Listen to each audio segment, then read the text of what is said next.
nitwa Muhivu Arida, nkaba ndi umwigeme umwe mu bariko barategura ibirori vya Miss Ngoma byasanga mwari murindiranye igishika cya demi finale.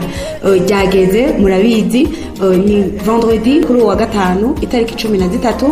Ibyo birori rero bikazatangura igihe cy'isaha 6 z'umuhingamo. Haza bari amatike y'ibihumbi 5 gusa, haza bariho kandi n'abandi ba VIP bazoriha 20,000 francs, hakazabaho kandi n'abandi bishima ngo engo none ngo bimeze gute kuri 50,000. abo nabo bakaza kandi ari couple bagena abakunzi b'umuziki. Twaratumiye Bernice Estanish ni hazoba yibereye, Miss Rika nawe nyene ni hazoba yibereye, Barry Music nawe nyene hazoba yibereye, na band yanyu y'Igitega ya Limande Band, babandi ba karaoke nawe nyene twabibagiye, na DJ Israel, DJ Israel nawe nyene ni hazoba yibereye mu kubateramisha muri bo badi bakunda gutanga.